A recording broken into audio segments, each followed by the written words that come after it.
My name is Janna Rugg.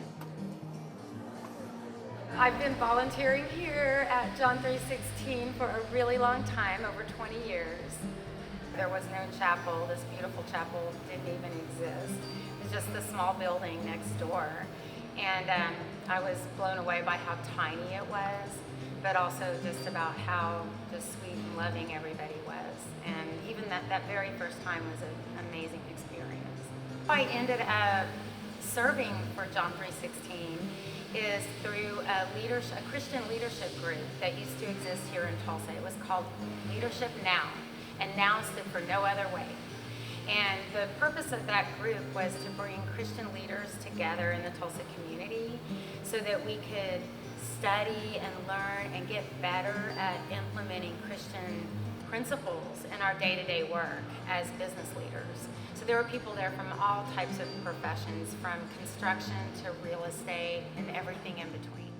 It came up one day that, we're a community Christian organization of business leaders, but we're not really doing anything. We're just, as a group, we're studying and we're bringing these things back to our workplaces, but we're not really doing things as a group.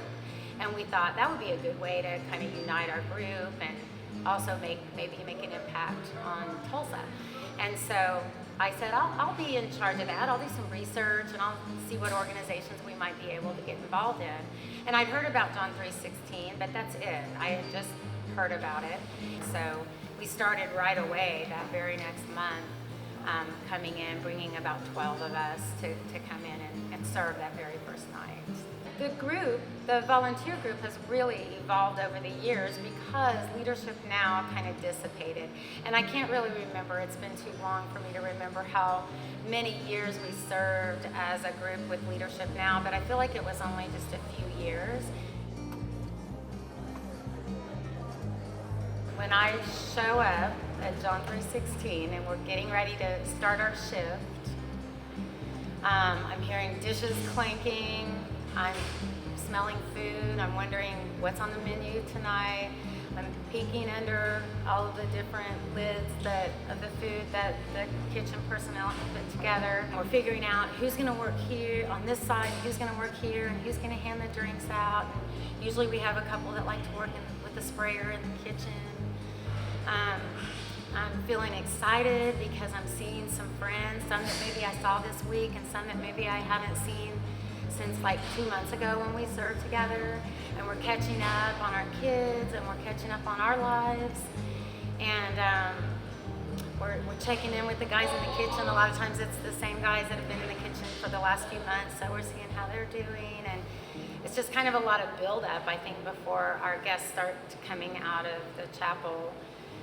It's excitement and trying to get everything ready so we can do a really good job. A lot of our volunteers over the years have evolved into some of the running and triathlon groups that I'm active in. And so yeah, it is like pre-game jitters. Like you want everything to run smoothly. A lot of times we're making a last minute adjustment on who's on what side and who's scooping this and who's scooping that. And we're checking in the chapel to kind of get an idea of like when the guests might be coming out and what our head count is for the night. So it's just a lot of huddling and strategizing on who's going to do what and what can we do to make this run smoothly so that all the guests can come through the line as many times as possible and just have a smooth flowing evening for the guys that work here. It's just really, really personal and one-on-one when you're handing a tray to somebody and they're saying thank you. It's personal, and that's what I really like about being in the kitchen where the action really is. People who are homeless are really just looking to try to survive, and most of them really appreciate eye contact and a smile, just a wave or a prayer. I think they appreciate that. Coming to a place like this where you can feel very safe and you can serve homeless individuals, that will make a person much more receptive and open when they run into somebody that's different from them out in the community, and maybe just be a little bit more in tune, maybe be a little kinder, maybe be a little bit more loving. And if everybody did that just a little bit, it could it sure changed the tone of things in our city. I actually just ran into somebody last week who is a friend of a friend. And the friend of this friend has come and served with me quite a few times at John 3:16.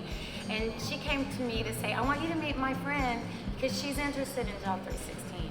And I think that people don't know, and I think that John 3:16 can look like a really big, imposing organization, that they might wonder if they know enough scriptures, or if they can quote enough, Bible, or if they are Christian enough to come, if they're good enough, and I would just encourage people to throw all that out the window, because it's really all about just greeting people, making eye contact with people, smiling at people, listening to them.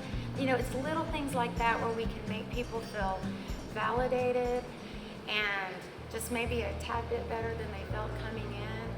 And I would tell people, don't be afraid to reach out to John 3:16, or if you know somebody that's volunteered, find out what group they're volunteering with.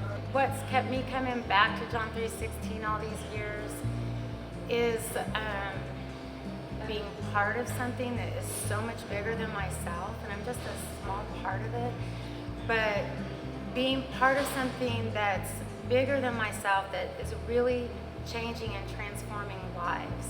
It's been really cool to go into a restaurant and see somebody that was a student at John 3:16 5 years ago who is running that kitchen. And we recognize each other. We say, oh my gosh, it's so good to see you. It's cool to see a guy who was here at John 3:16 for probably 5 or 6 years, who found his love in art and is now teaching at an art school. And I have some of his art in my home. And just like to be a part of something that truly I have got to personally see transform lives in Tulsa, that's what keeps me going back. Well, I have been with John 3:16 through a whole lot of cycles in my life, through having children, being pregnant, having babies, even bringing my own kids here to serve by my side, and my husband to serve by my side. And now they're off, and I'm, empty nester. So who knows what the future might bring. I think there's a lot of opportunities at John 3:16, but I hope that for sure the future is going to have me continuing to have my night at John 3:16, where I get to come and serve with my friends for many, many more years. And hopefully I can do more things for John 3:16 too as time allows. I think if everybody came and just served one night a year, they would be transformed in the